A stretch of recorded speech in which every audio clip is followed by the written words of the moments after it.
Welcome to Click Lounge. I'm your host, Rina Gill. We've got our co-host Pardeep in the chair getting ready today for our Hot Topic segment, and we're going to get some behind the scenes footage of Kiran Atwal from Pristine Allure, who does her hair and makeup on a weekly basis for our Click Lounge episodes. We're going to find out some beauty secrets and some upcoming beauty trends. Thank you for joining us today, Kiran. Thank you for having me. I appreciate you asking me to be part of Click Lounge today. So you're usually behind the scenes, so today we're going to get up close and personal with Kiran and find out some of her trade secrets. So Kiran, before we got started with this segment, you set her hair in rollers and you did some initial prep. Yes, we've set her Pardeep's hair in some rollers, hairsprayed each section, and hot rollers throughout her head. Then I went ahead and primed her face. I've used a Laura Mercier today, and Laura Mercier has a few different types of primers on the market, oil-free, normal, combination, and it's a great way to set your skin, prep your skin for a smooth coverage of your makeup that you're going to apply afterwards. It also helps with the longevity of your makeup as well, which is what we want. We don't want to have to touch up throughout the day. So Pristine Allure, I'm curious as to how you got into the hair and makeup industry. Well, it's been a bit of a journey. About 15, I'd say 16 years ago, I had brought up the idea with some family members who were extremely supportive of the idea, thought that it was something that completely was a reflection of me and my love of beauty and beautifying, because I would be the one who would always be doing my mummia's hair and getting them ready. Oh, you were that person in the family. I was that person. Call Kiran. So you could never fully enjoy a family function because you were too busy getting everybody ready. Which it was the epitome of what I did and what I loved to do. So I completely enjoyed it. So, but what happened is things happened, and I started in the corporate world and was very successful in the banking and finance world, and carried on. And it wasn't until now that my children have gotten a little bit bigger and they're a little bit more self-sufficient that I can invest the time that I think is needed to a business of my own and to hone my clientele and offer my expertise. So tell us, is Pardeep a difficult? She is the sweetest, most kindest client. It's nice, but I have to say it's also great to get someone who has a bit of critiquing that they'd like to do. And can give you some direction and some instruction on what they're looking for? Best thing is that you have someone telling you exactly what they want. Right. And wanting to do it the way they want it, as opposed to your vision, because everyone's vision of beauty is different. Don't you love when women, and I know some of you are guilty of this out there, bring in pictures of someone who they look nothing alike and then give it to you, Kiran, and say, I want to look like this? Pardeep, Angelina Jolie is not. No, I'm joking. No, I think it's. I think that we can find our sense of beauty in everyone or everything. I think there's something that we can relate to, whether it's their personality or whether it's the way they speak, the way they talk, their ideals. You automatically connect, and for whatever reason, sometimes you feel that because I connect on that level with that one piece, that perhaps I can also look like them. And you necessarily don't want to look like anyone. You want to look your most beautiful self, and that's what I help with. As much as I'm over the top, as everyone can see on a weekly basis, the hair and the makeup is just on a whole other level. I know with Pardeep, she's more of a minimalist. So for her, less is more. So why don't you tell us the look that we're going to achieve today with Pardeep? Well, I think today what we thought would be a nice look for Pardeep is something that reflects her personality. She's a fun, bubbly, no fuss kind of a girl, and so we've gone with a very sheer foundation set with a foundation brush, as opposed to a stippling of a beauty blender or a sponge. That allows her natural skin to shine through. We've also done some minor correction with a good quality concealer. Again, not too much, but just strategically placed where we know that it's going to enhance her complexion, but not overbearing whatsoever. Just try to keep it very fresh and light today. So what differentiates Pristine Allure from all the other hair and makeup companies out there? Well, thank you for asking that. I think primarily for me, Pristine Allure represents service and satisfaction. Being in the corporate world for so many years, I have come to deliver a certain amount of expertise and service level to my clients, and I expect the same. So in this business, I think service and 100% satisfaction, client satisfaction, is extremely important, and that's what I strive for every single day: service, and not letting my client know down, letting them know that they are my one and only priority, and you know, I strive to exceed expectations. That's wonderful. You have to have that mentality in business regardless of what industry you're in. Now, are we going to be rocking out any of the beauty trends for spring transitioning into summer on Pardeep today? Well, with Pardeep, the color is a big thing this season. The runways were all ablaze with fuchsias and yellows and corals and pinks. Purple was another really great color on the runways this season. Like your set. Like your set. So I thought what we'd do is just put a wearable purple on Pardeep. A wearable purple on Pardeep. How's that? So yeah, so because there's different shades. There is. Right? So you have to pick the one that's right for her skin tone. Yeah. Makes sense. So what we're going to do, I'm going to leave them alone and let Kiran get to it, and she's going to get Pardeep ready for our next segment, which is Hot Topics. So stick with us, and we're going to go through the demonstration. I'll just be setting her makeup with some powder. This is a mineral powder that is very light wearing. It's buildable, but it's wonderful for the skin in terms of letting it breathe and just allowing for just a very pretty glow without too much coverage. Always important to get that neck area as well to even out. Okay, is a Peapot by MAC. This particular shade is Painterly. It's a great, it's a great one shade to have in your repertoire because it goes under a lot of different foundations, a lot of different...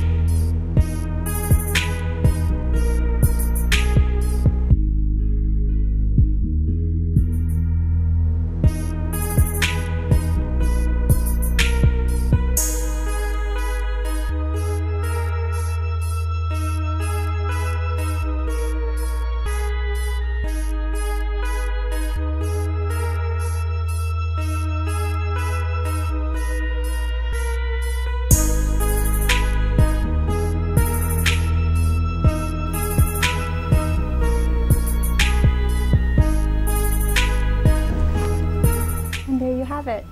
Pardeep all ready for a day of errands or even a night out for dinner. How do you like it, Pardeep? Love it, thank you. Excellent. So there you have it, ladies, and let me just finish by saying that the best accessory that you can wear is your beautiful smile. Thank you for watching. The traditional definition of having it all, as you ladies are aware, marriage, kids, dog, white picket fence. Do you think that that concept and that definition is still the same, or has it evolved over the years? I believe it's evolved over the years with so many more people who are choosing not to get married, not to have children, not to live in a charming little home with a white picket fence. Maybe they have amazing jobs, they drive a pretty nice car, they're single, they live downtown. I think the idea of having it all, it has really changed. It used to always be when you were 24, 25, and you were married and you had the children, you had it all. But now, 30 is the new 20. People are getting married later in life if they choose to get married at all. So I think having it all, it has evolved completely to fit with this new age, really. So Kiran actually has it all, according to the definition that I just gave the audience.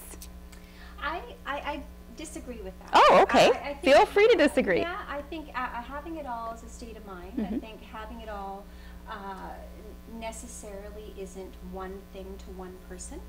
True. And I think that, especially in the last 10 years or so, I think having it all has taken on a whole new dimension. Having said that, the grass is always greener on the other side. I 100% agree with you. This is a person who struggles with that on a day-to-day basis. I know that, for example, myself, someone may look at my life and say, "Oh, she's got a husband, she's got kids." Like me. Yeah, you know, and everything's hunky-dory. But I think that, you know, once you delve into that person's life, it's not necessarily as peaches and cream as someone might surmise.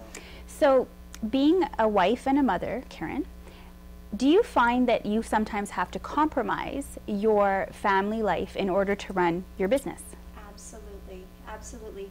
One of the segue into this portion of the Hot Topics was the fact that I had waited, left another career behind and waited to start this business, and that was because I didn't want to compromise being with my children and spending time with them. That isn't to say that still doesn't happen.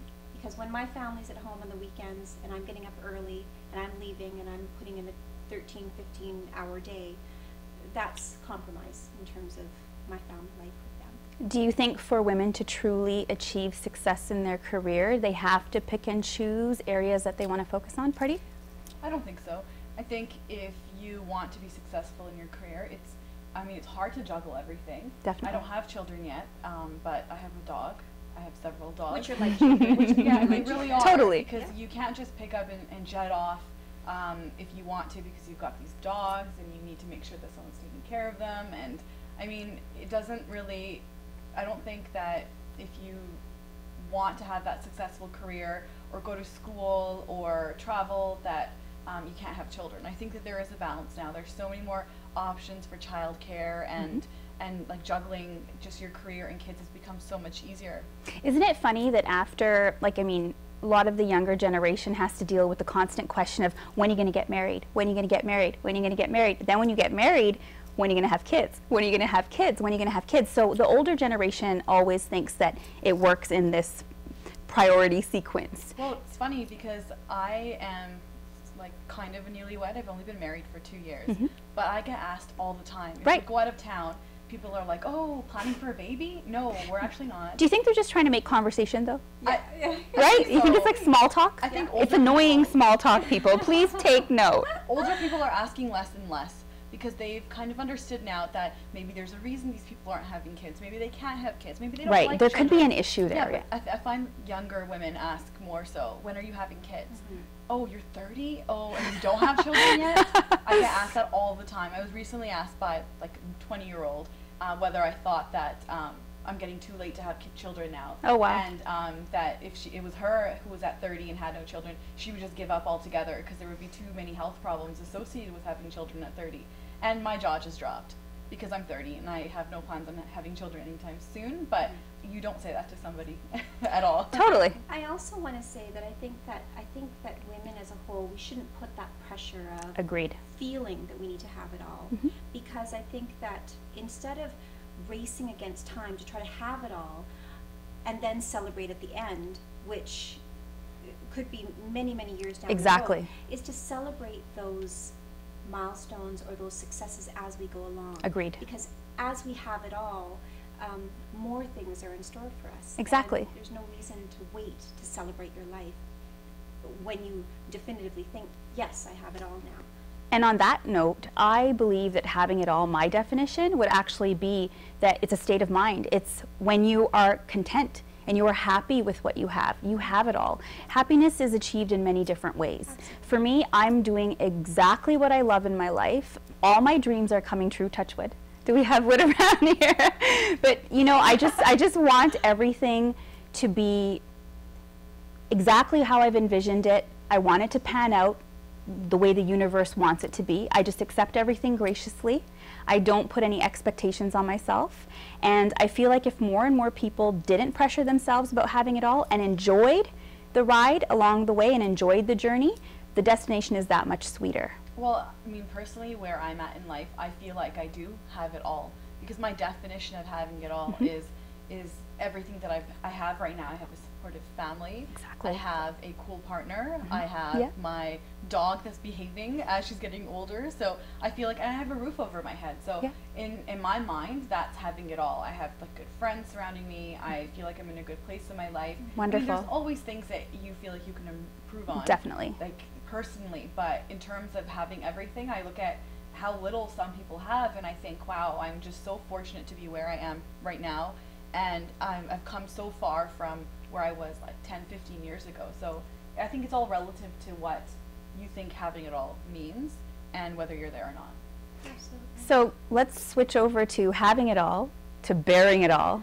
I'm sure the Click Lounge audience is aware of Rihanna's recent fashion statement at an award show where she wore a nude sheer gown with a thong underneath, nothing on top, and she had a little bit of fur to, you know, hide the areas when necessary and conveniently strategize where it should be placed. But for the most part, it was a jaw dropper and an eye opener. So what do you think, ladies, about showing so much skin? Go ahead. Sensationalism sells.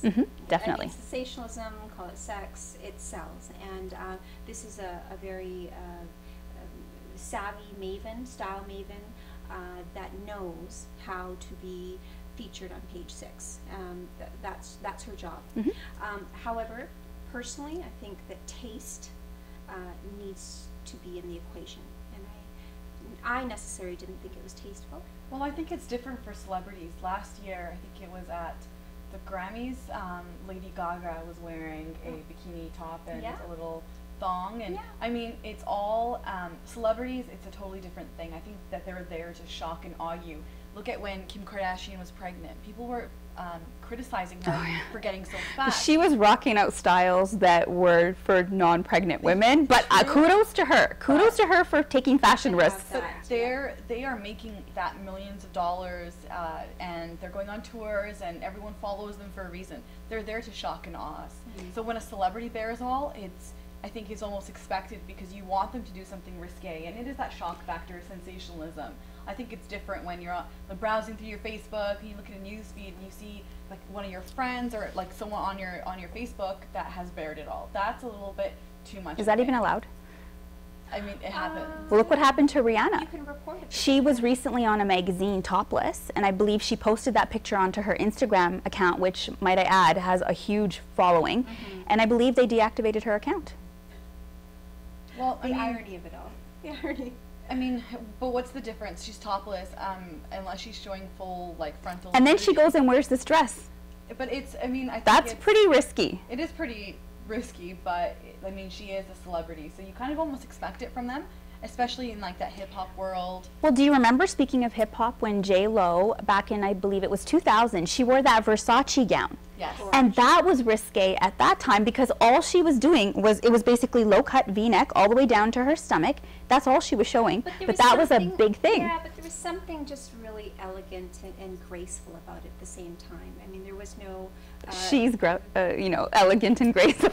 Maybe Rihanna not so much. I think it depends on the person who's wearing it up and how they're wearing it. How your persona is. It can persona. look very raunchy when you see a certain celebrity. I mean, Lady Gaga did not look elegant. She looked raunchy. In most of her outfits, when she's bearing it all, she looks a little bit too try-hard, I think. Whereas J-Lo, Beyonce, they're a little bit more elegant. So they can pull off outfits like that, and it still looks classy on them. But these other celebrities, when they're a little... I don't like the word ghetto, but they're a little ghetto, and it looks a little... So I'm on and off when it comes to Rihanna, whether like one day I like her, one day I don't like her. I'm a little bit sitting on the fence about the fact that she wore this gown, because what kind of image is she projecting? What kind of role model is she for the younger generation of girls out there? I don't think you can look at celebrities to be role models for people. A lot of people do, though. That's the reality of it. And I think they need to pick up a book and like find an author or find a to be their role model. To be a role model. Because if your role model is Rihanna, or you think you want to be Beyonce one day, let me tell you, girls, it's not happening. Okay, I'm trying to be Beyonce over here. Hello. But I mean, it's not working. Blonde hair. It's not working.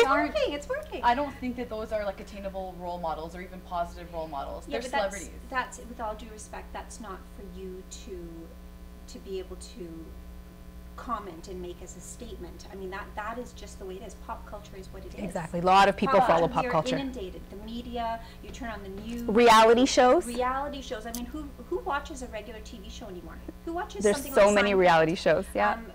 Reality shows, and so that's what our children are, that's what they're picking up on, that's what they're learning, that's what they're believing is mainstream, that's what they believe is acceptable. Agreed, but you can't say that today's generation of girls, the reason they behave or dress this way is because celebrities influence them that much. I agree with Kiran. I would absolutely do. I think that if your child or your sister is getting so heavily influenced by celebrities, then that there's something wrong there in that whole there's something wrong with the whole community. If the only positive role model or the only role model that a child can find is a celebrity like Kim Kardashian or let's say Rihanna, then there needs to be some parenting intervention there. They need to read a book or something. Absolutely. I 100% agree. I think that the parents need to sift and filter and help to have that discussion. I think as a parent myself, I have that discussion with my daughter and my sons almost every day. And it's about having the discussion, realizing what's fact, what's fiction, what's acceptable, and looking at your audience. Whereas these people have audiences of millions of people on Instagram that they're trying to impress. But as your child gets older, there's only so much you can control as far as what's influencing them when they go to school. Hopefully you've given them that foundation. Foundation is important. So what if Rihanna was wearing a really tight-fitted dress that showed all of her curvatures? Would that still be scandalous? Because the point that I'm trying to make here is it about skin or is it about showing body parts?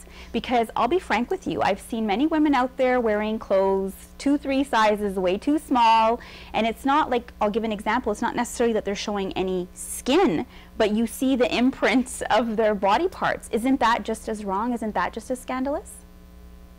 I would have to agree. I would have to agree.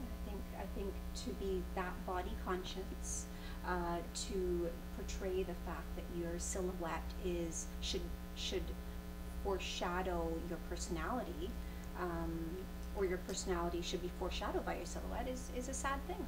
So what about being judged by what you wear?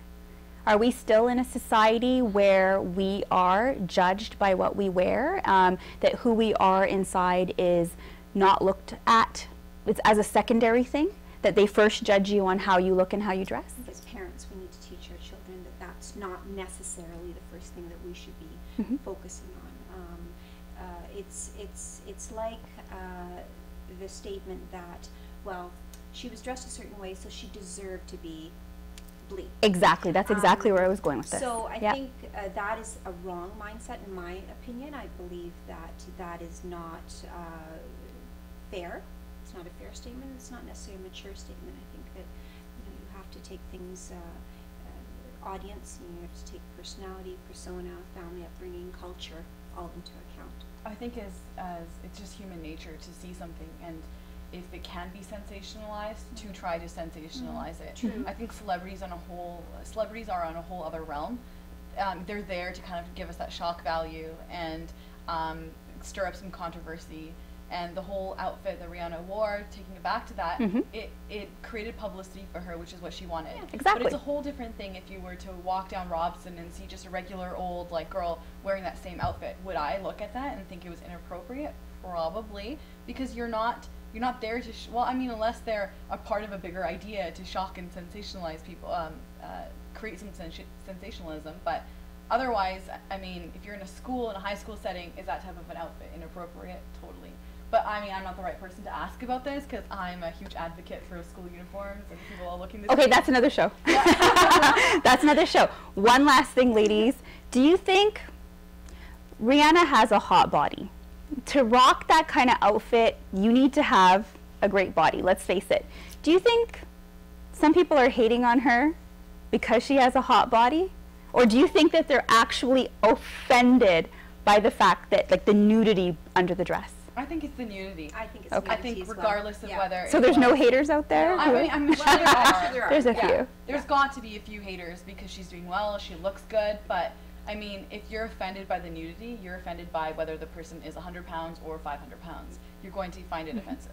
I think you would find it more offensive if it was, I think if it was like a bigger celebrity that was doing that, if people will find it more offensive and more comical, but Rihanna is a little bit more of a sexualized celebrity, whereas another celebrity may not be, but. Yeah, and I think we have to look at platforms and you know their realm. It's completely different than my realm or your realm. That's expected of them in a way. She can't have extra lady lumps. Well, I mean, if that, hey, that's confidence. I mean, that's what's paying their bills, not having those lady lumps. So whether it's having it all or bearing it all, the bottom line is, ladies, you're in control of your destiny and how you want to be perceived out there. And this was our Hot Topics today. Thank you so much, Kiran, for joining us. Thank you. And we're actually going to be visiting with Hedy Marie, who does my hair and makeup weekly for Click Lounge. So don't go anywhere, folks. We'll be right back with more Click Lounge. Welcome to Click Lounge. I'm here with Hedy Marie, who is my personal hair and makeup artist. Ever since we started Click Lounge, she's been styling me, and we have taken so much time to figure out how I'm going to look for each episode. I'm very excited to share her with the world. Although many of you know her already, she's been in the industry for over 20 years, and she's international. Hedy Marie, I'm going to introduce you to her right now, and we're going to find out some of her secrets. Hedy Marie is part of the Click Lounge team. Although most of the time she's behind the scenes, she's a valuable part. She does my hair and makeup, as I mentioned earlier, and today we're going to find out some of the secrets. And one of the unique qualities she brings to the table in the industry is customization. So firstly, Hedy Marie, thank you so much for joining us today. Thanks, it's my pleasure to be here. You have so much experience in the industry. You've worked with brides, models, you've done TV shoots, you help us on Click Lounge. How do you do it all? To me, it's fun. It's like, oh, here's an opportunity to be creative and inspired by whatever it is that we're working on. So once you give me the go-ahead, I figure out the theme, and once we have the theme, then I start creating and making all my pieces and start sketching out what kind of makeup we're going to do and what kind of overall look we're creating. So it's always exciting, like today. I have full trust in Hedy Marie, and I know that when I'm in her hands, I'm going to look fabulous. And we have actually pulled off many different looks. We sure have. Some people love it, some people have some feedback on it, but what's unique about what we do is that we're willing to take chances and take risks and have fun with it. That's right. And one thing I can say about Hedy Marie is that I find pictures that are inspiration of an idea of what I want to look like hair-wise and makeup-wise, and I just give it to her, and then you just roll with it. And I don't think you let me look in the mirror, actually, until the very end, so it's a little bit of a surprise as well. I like that. I like surprising people, because if they look in the mirror, then they're going to be subject to doing it their own way, like they always do. That's right. And the whole idea is to have this element of surprise. You know, I don't mind changing it up or fixing it or adjusting, but I like the element of surprise, because that way I have full creativity, you know, and I love to have different looks for I don't like to give it all away. I like to build towards it, right? So when you don't look, then you're like, wow, and then you know exactly what people are seeing for the first time. I think that's the real key. Now, you do a lot of customization when it comes to the makeup, and you make it appropriate to the person's skin texture, their features, you highlight certain areas. So tell us about the makeup that you use. Well, speaking of makeup, we can talk about yours. Okay. What I've done for Rina today, I have my own customized foundation, which is it's called a dual active powder cream foundation.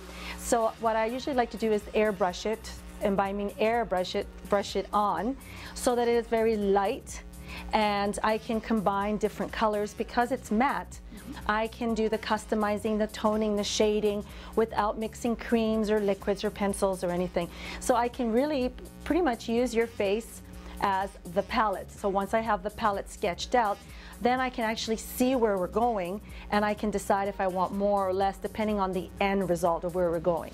So with the foundation, it's great because it can be reactivated with your own heat. So it has that dewy effect if you so wish. But it's really important to start when it's matte, because then when you're blending the foundation and you're blending the blush and you're contouring, you don't want to streak or have it look cakey. You want to have that sort of soft, dewy look.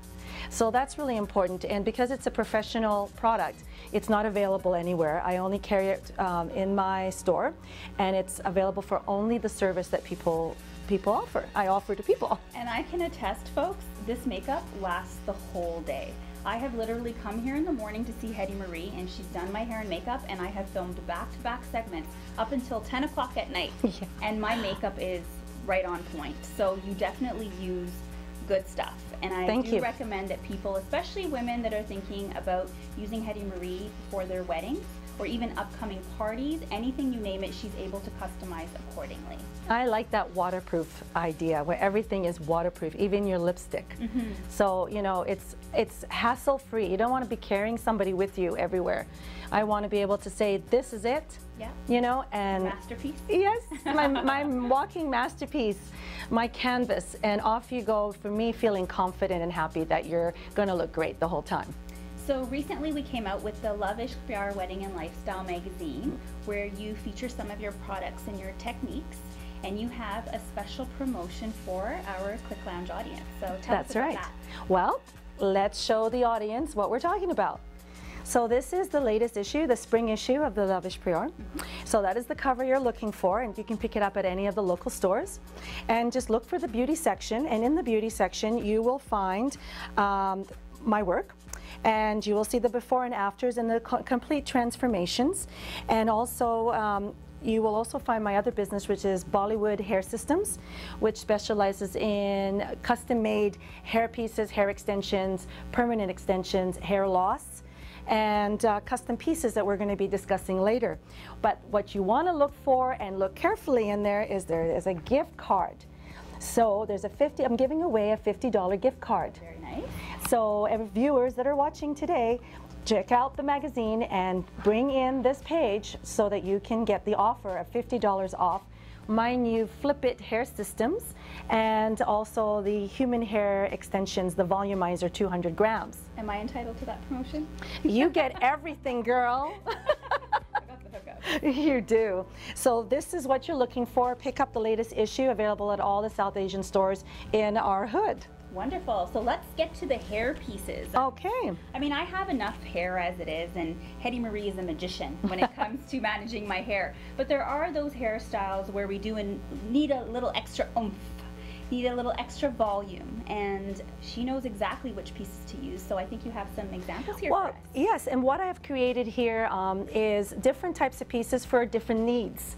So I do a lot of on-set work, as you know. So a lot of the times we have to do hairstyles on the fly, or if we're doing photo shoots and we have to change the look on location. A lot of the times I've pre-designed the hairstyle.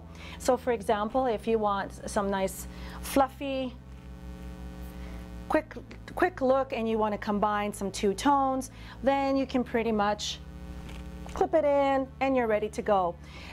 So these are fun pieces that are available. Then I also have the pre-made chignons. So the pre-made chignons for someone who nice and full, and it's also covered with a net to protect.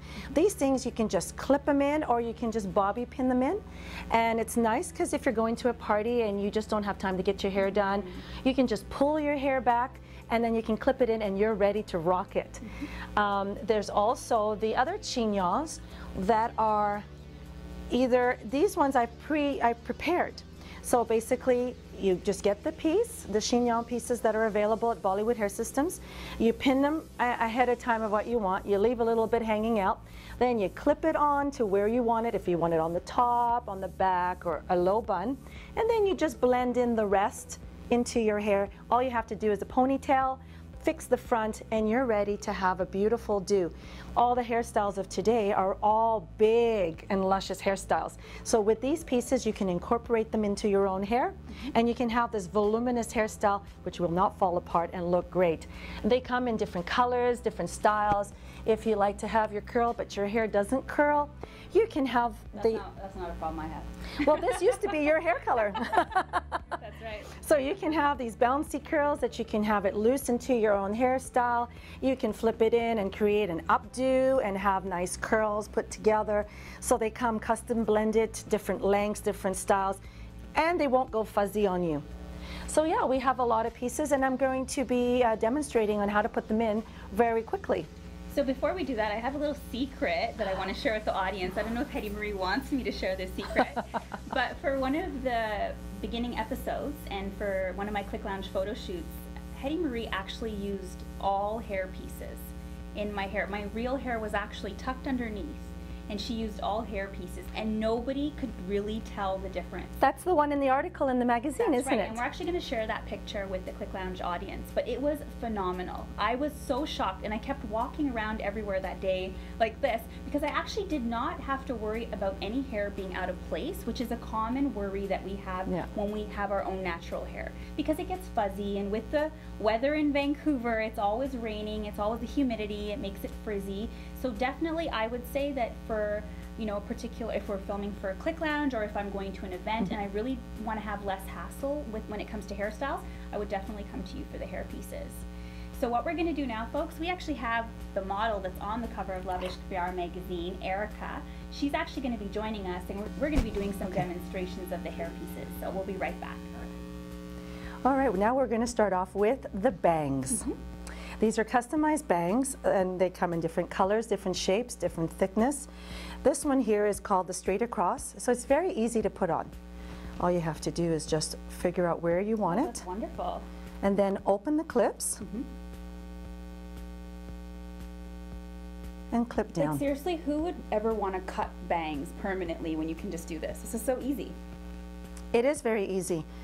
It's human hair, and you can pretty much flow depending on how your own hair is. So I do have thicker pieces if people have thicker hair, and if they have thinning hair, then the pieces can be thinner to match, so that you don't see where it starts, and so no one, even looking down like this, can you see where it's attached? Not at all.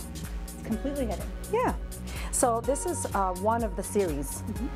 This is a little bit full, so if someone's looking, another thing you can do straight across, or you can kind of have a little bit of a wispy look. Now you create these pieces, right? Yes, I do. I sit and sew them one by one. And there are a variety. Now this is a more fuller piece right here. As you can see, it's quite heavy and fuller than the last one. Right. So again, not everyone can pull this off. So obviously you would recommend the one that's appropriate for the person. Well, the easiest thing is come in for a consultation. We talk about what's happening in the hair, in the hairline, which is super important no matter what you're doing. And then we decide, see, this one is much thicker than the other piece. If she wants to cover more of the top area and have more volume, then we decide where the piece is sitting and what we want to create. And then it's just easy like that, just clip it back, simple, and once again. Can you feel it at all, Ericka? No. It's lightweight. And it looks very, very natural. And as you can see, it changes the look. No matter what you do with your hair. So easily. Yeah. Snap of a finger and you've got a new look. I love it. Yeah, and you don't have to mess with it. You're just wash and go. So, Hedy Marie, what about for thinning hair? People, because I know I don't have that problem. Neither do I. A lot of people do, Yes. where their hair is thinning, and especially when they get older, it's a problem. So what do you recommend for them? Actually, not just older, but younger girls are coming in as well. Oh, okay. Why is that, you think? I think it's environmental, but well, that's another subject. Yeah, totally, totally. This piece is perfect for someone who has issues in this area here. Would you call that the crown? The crown, yes. So the piece sits pretty far back into the crown. You can actually do add-ons. So you could have one piece here, and if you wanted to have volume over here, you can just grab your other, I call these accessories. So hair, these are all your accessories, just like jewelry. You can play around and have different accessories, clip them in, and then you've now created a little bit of a voom into the hair, and that covers the crown completely. It totally does. So you can mix and match your pieces. And now, Ericka here has long strands hair, so it covers the pieces very nicely. But there are people that also have layers or layers or thinner hair.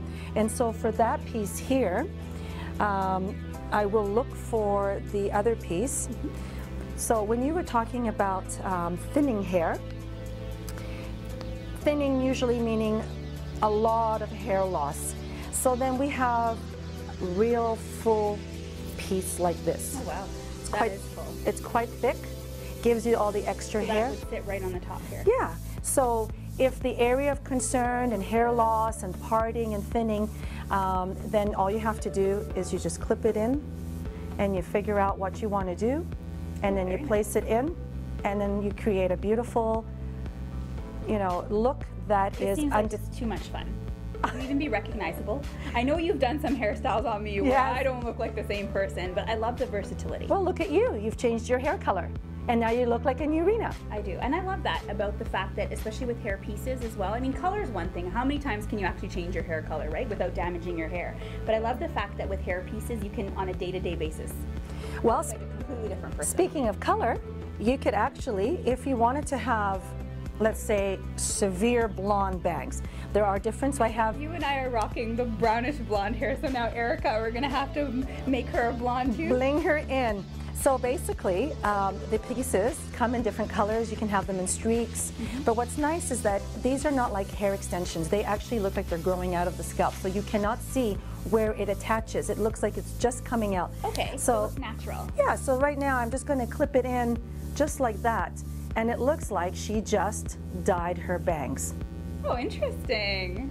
Right? Yeah. So then she could then get the small pieces that I have, Right. individual color, And clip them in. I was just gonna say that to make it look more balanced out. That's right. So that's for a temporary service. But if you want permanent, you could actually come in and we can do permanent color without coloring or damaging your hair. And then we can bond in either with tape, fusion, or microfusion that I've created with the Bollywood Hair Systems. And you could have all these different colors, and then you can just clip in any type of top piece that you want temporarily. So if you want bangs or not, or if you want a side thing or not.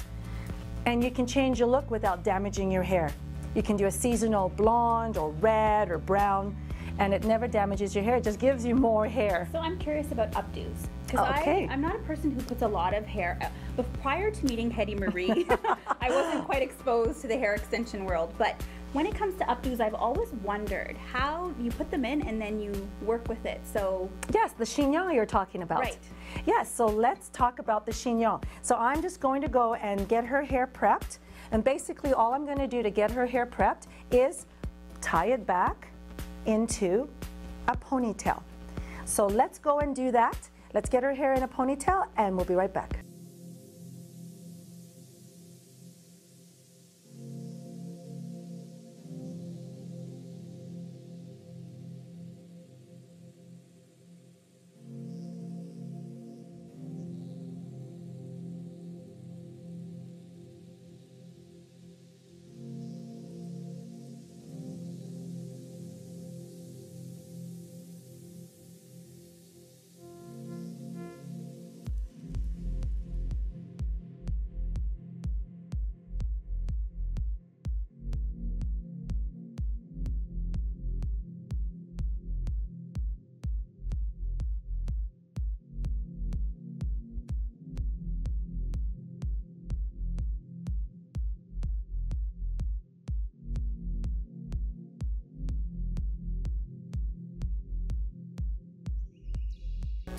we just saw the demonstration of how easy it is to do this hairstyle.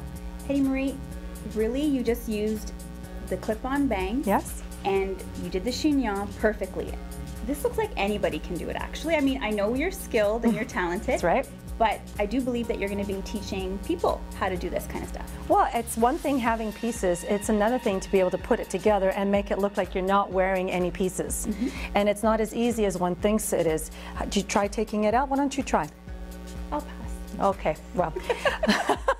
So this is why I do offer hair classes on how to work with hair pieces, how to incorporate them from the beginners right to the advanced. It's important to know how to use them and what to do with them so that you can create any hairstyle you want. So basically it's just fun and easy. So right now we're going to take it apart and then we're going to talk about my new launch, which is Flip It Hair Systems.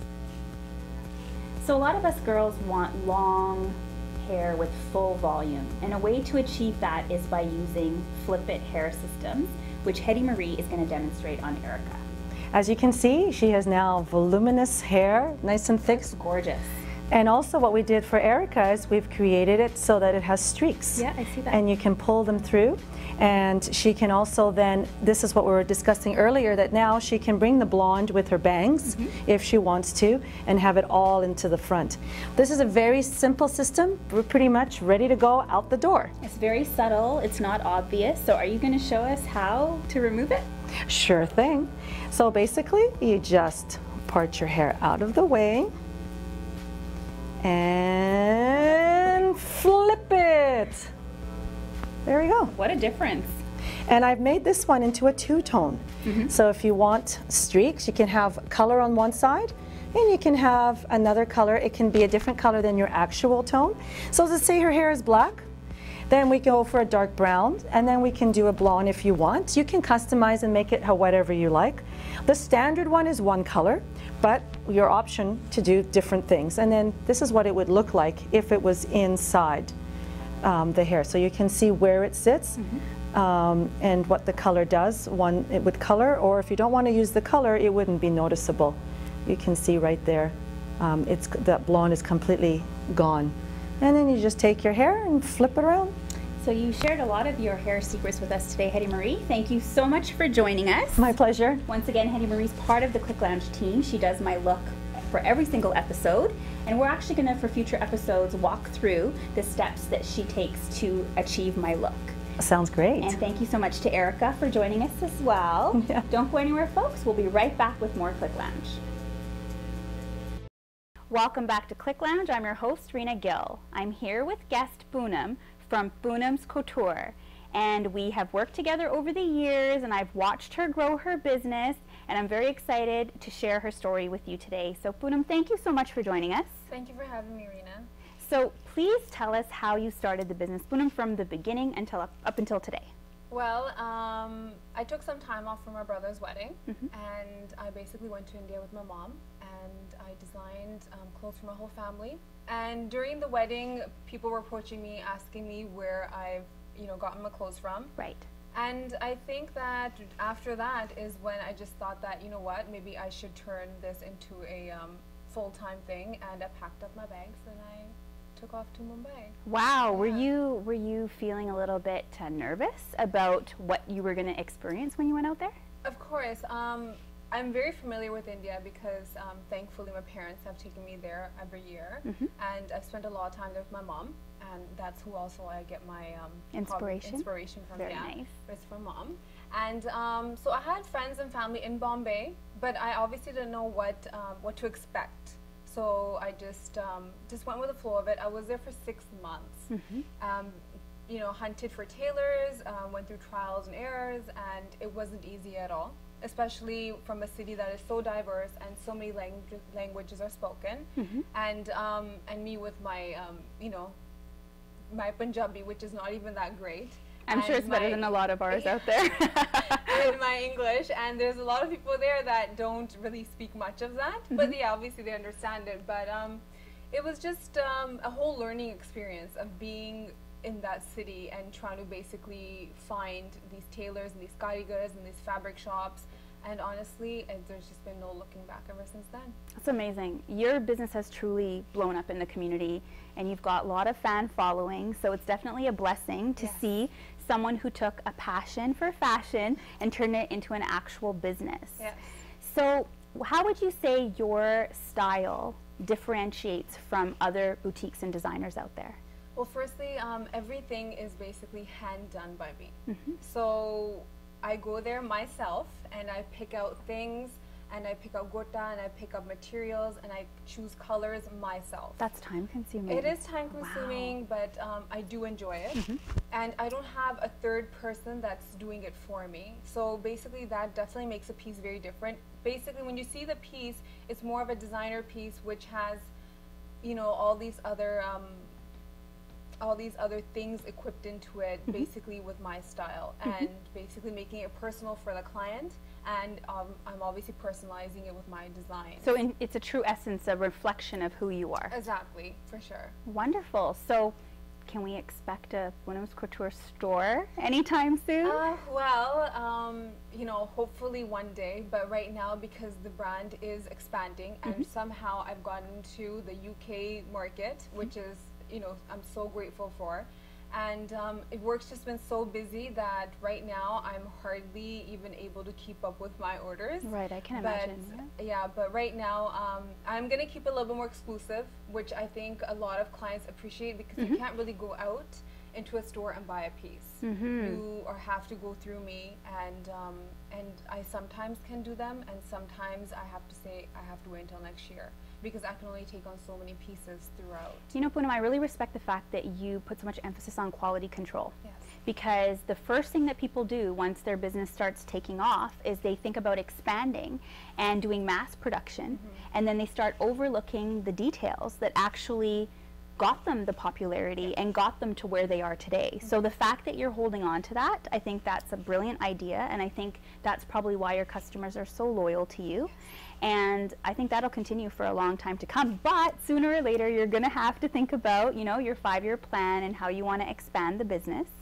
Now, as far as I know, you haven't quite delved into the bridal market as of yet. That's going to be on the radar in the near future. So right now, you're basically dressing bridal parties and for women who want to attend family functions or big events. So Poonam, tell us about this piece right here. So this is basically a signature couture anarkali. It's got my Hyderabadi gota on the bottom, which is pure gota. And I've got the coral at the top, which is raw silk with the pure chiffon coral dupatta. And I've got accents of the green and the purple, which basically has my personality all over it. And it's a very classy piece, which can be basically dressed up and it can be dressed down. And this, as I said, it's a signature couture anarkali. And a lot of my clients now actually get, you know, people coming up to them and asking them, are you wearing a couture piece? Because my work is pretty signature. Yeah, it's different, but it's got my signature in it for sure. Was this piece actually designed for yourself, or was it designed for... I design all pieces as if I was gonna wear them. Okay. I have a piece exactly like this that I actually wore last year. So yeah, I would never put my clients in anything that I'm not gonna wear. Right. Yeah, because half of the time I end up taking half of my pieces. So would you divulge some of the upcoming fashion trends with us for summertime or fall, or what do you... Honestly, I get this question a lot from clients asking me, you know, are anarkali still in? Are they still going to be in? I am a person who rocks anarkali yes, all the time. It's so comfortable. I love them too, and I've been rocking them for years and years and years. So that's a good question. I want to know the answer to that. You know, and I get a lot of people saying, you know, are pajami suits in? Right. Honestly, everything goes. Patiala suits are in, pajami suits are in, anarkalis are in, saris are in, sari lehengas are in. As long as they look good on you, you can rock whatever you want. And I don't think anything really goes out of style. I think you become experimental with every piece. Now anarkalis, there's a lot of high-lows.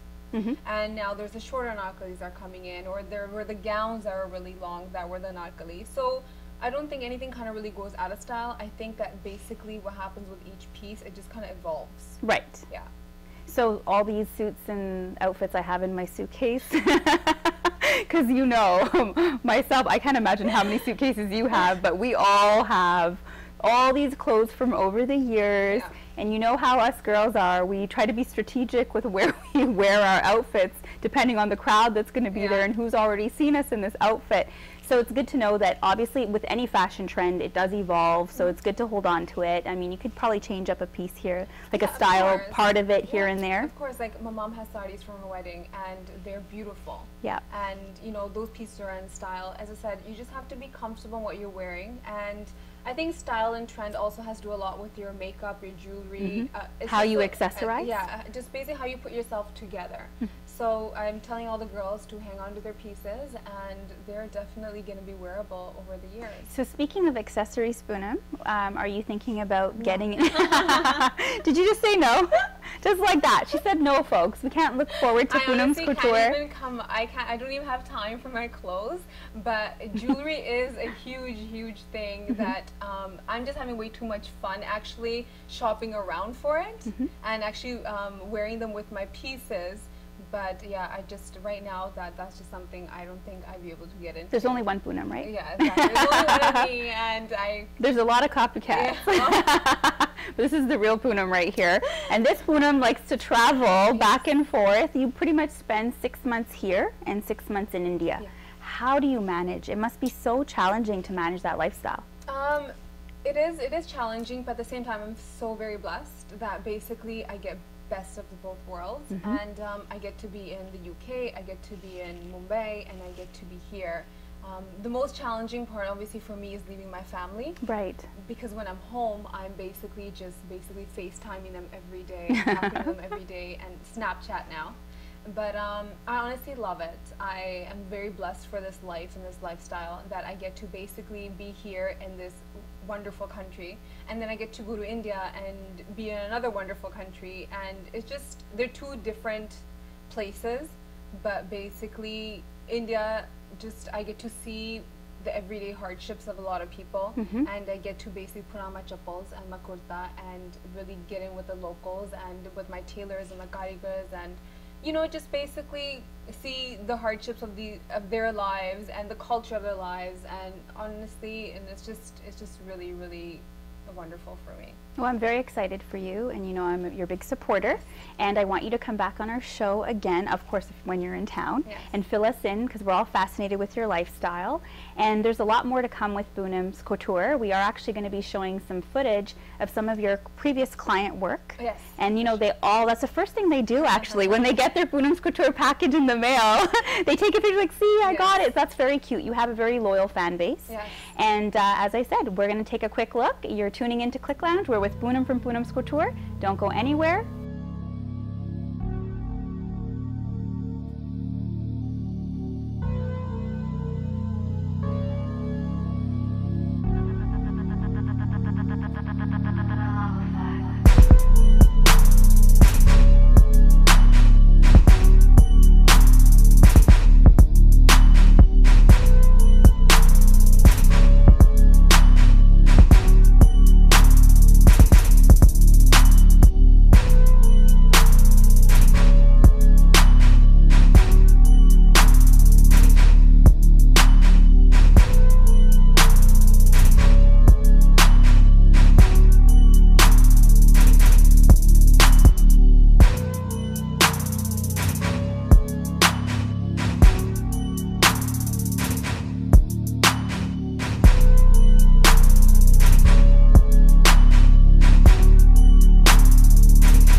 Welcome back to Click Lounge. This is Mandeep Patrola, and I'm here in Gastown with the one and only Humble the Poet. Welcome to the show. Thank you for having me. So you're here in Vancouver. How are you liking our weather, Mr. Torontonian? I love the weather, but you know I brought the sunshine with me. You did. I can't argue. We finally have some sun. I'm glad you left the snow at home, though.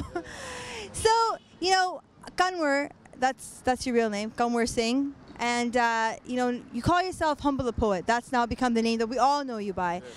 What were the beginnings of Humble the Poet? Where did this all begin? I started just trying to be creative, and I got involved in the spoken word world. And I was working full-time as a teacher at the time, and just on the weekends I would join different poetry clubs and go and do performances. And from there, things just kind of took a natural, organic push towards doing it more and more and more. And I started putting out music, started releasing it on YouTube. And this is when YouTube just started popping, so people hadn't seen that before. I was working with other guys like AK, Harmon the Hater, these guys doing different things on YouTube, and kind of build a small little core, and that core kind of grew. And then in 2010, I released a track called Boggy, and then that kind of got international attention. And since then, the rest is history. So it's been traveling, performing, doing my thing. And so when I was talking to you earlier, I was like, well, how do you define yourself? You know, you write, you compose, you produce, you do some acting. Where, you know, did you have a natural inkling for this? Did you get any training for this? Like, especially composing music, where did that talent come from? Well, I don't compose the music as much as I do compose melodies. And in terms of the technicals and stuff, I work with producers. So these are the guys who twist all the buttons and, you know, twist all the knobs and do everything like that. So in that sense, no, but I think it was more of a kind of a passion towards it. You know, even with formal education, the real meat and potatoes of it comes from the experience. So again, just getting involved in music, you know, being in front of the camera, doing all these different things. From that point, you know, things grow by themselves. So no formal training or anything like that. So your, you know, your talent, which, you know, you say no formal training, very raw. It hits the masses. Like I've heard some of your spoken word before, and I've seen you live before. It really hits the heart on a different level. Where does the inspiration for your words, for your poetry, you know, for the music that you compose, where is this inspiration coming from? Well, for me, I'm a stimulation junkie. I never want to be in a boring situation. So the only way you can ensure that is to ensure that you're open to kind of seeing the little small details around you. So I actually, without, you know, I do apologize for sounding vague, but I try to get inspiration from everyone and everything I encounter. So obviously some things are easier than others, and different types of stimulations help, but simply put, traveling helps that a lot. So just going different places and learning different things from different people and different perspectives. And what about your family? Like, how does that, you know, you were a school teacher, you had the formal education, and now you're doing something sort of very urban and something sort of very different, very ambiguous. What are your thoughts of your family on this career choice? I think everyone is supportive in their own way. So some of that support comes proactively, you know, trying to help me find shows or just giving me advice. Others, their support comes in just not understanding what's going on, but being loving enough to kind of stay out of the way and let me do my thing. And I was juggling this with a full-time job for a very long time, and when it was clearly evident that the only thing I was sacrificing was sleep, it was kind of a no-brainer to move over. And so what have been some of your career highlights? I know you did Lollapalooza 2012. What else have been some of the things that have really stuck in your mind as, wow, these are like the highlights of my career? Yeah, performing at Lollapalooza was just, not only was the actual performance part an amazing experience, but I got to meet a lot of people backstage, got to meet a lot of people at the parties, and just to see what this world looks like at that level, it was just so inspiring. Just doing a 5-city tour in India, that was a really big deal for me. That was the first time that I was headlining a tour by myself, and going to places I had never been and meeting people that were, you know, big fans of the music. I was also featured in a film called Picture Day that was premiered at TIFF. So just getting to go through that experience was really good. And just recently, I created a song just to celebrate the Raptors making the playoffs. And from people hearing it and wanting me to kind of push the song further, within a couple of days, I was in the Raptors locker room playing the music for the team. And I got to share it with the general manager, and I got to share it with the DJ at the stadium as well. So, and everybody was very receptive. So kind of having that, getting to that moment where you're like, wow, people are taking me serious. I'm not really, people know who I am and they're taking me serious for what I do. It feels really good, so. And how was the reception in India? Like, you know, you being evidently a Sardar from the West, born and raised in the West, and going to India, how did people receive you there? Well, the thing with India is such a diverse place. You know, what I experienced in Punjab was completely different than what I experienced in Bangalore, for example.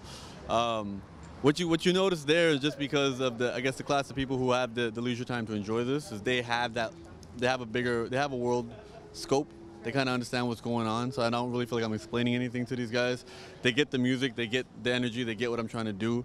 So you get everybody you get the whole spectrum, from people who like love the lyrics to people who just want that energy and just want to show up and have fun. So it was really good, like just getting to do 5 different cities of 5 different states. It was a very interesting experience, and the reception was good, and it felt probably the most organic. Organic and Indian.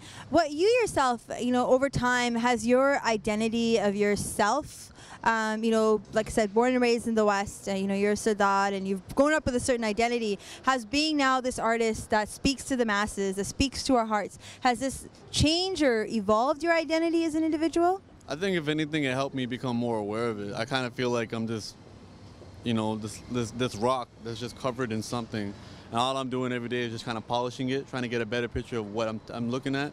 And I think that's with myself. So I think in the beginning, I might not have even understood myself as much. And this journey, being Humble the Poet, seeing how I react to these various different type of situations, whether it be getting recognized and having to take pictures, or whether it be dealing with criticisms or anything, you learn a lot about yourself in these type of situations.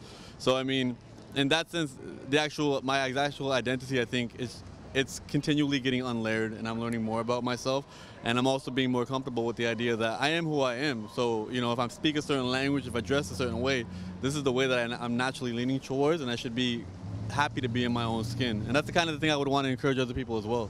That's what I would say. So a lot of youth, obviously, who are your fans, they look up to you, you know, and they see in you not just somebody of the South Asian descent, but somebody who is very strong and true to who they are. And how do you speak to today's youth, and what's the message that you have to inspire them? I think to keep it simple, and it's extremely cliche to tell somebody to be themselves, but what I do want to say is being yourself is an art. And instead of just, you know, taking that as a simple sentence that you've heard a million times, respect the fact that you have to get to know yourself and really spend some time trying to figure out who you are. And then when you figure out who you are, you can actually be that person. And it'll actually feel good to be that person. And I think, you know, it's a busy world, and we you know, get caught up in the rat races. We get caught up trying to impress other people, and we sometimes forget who we really are and the type of things that we like. So every time I see somebody, any type of advice they've ever asked for me, I always just say, try to perfect the art of being yourself. And to, you know, as like being a Sikh man, and you know, how has your art translated to breaking cultural barriers? How does your art also speak to those of the non-South Asian descent? Have you had a good receiving in that sort of mainstream community? I think definitely. I think even when I identify myself, obviously on a superficial level, you're going to see a beard and turban first, and you're going to assume that's what it is. And I know for myself, my defining qualities are dramatically more than that, and I don't blame anybody for seeing that first and judging me accordingly.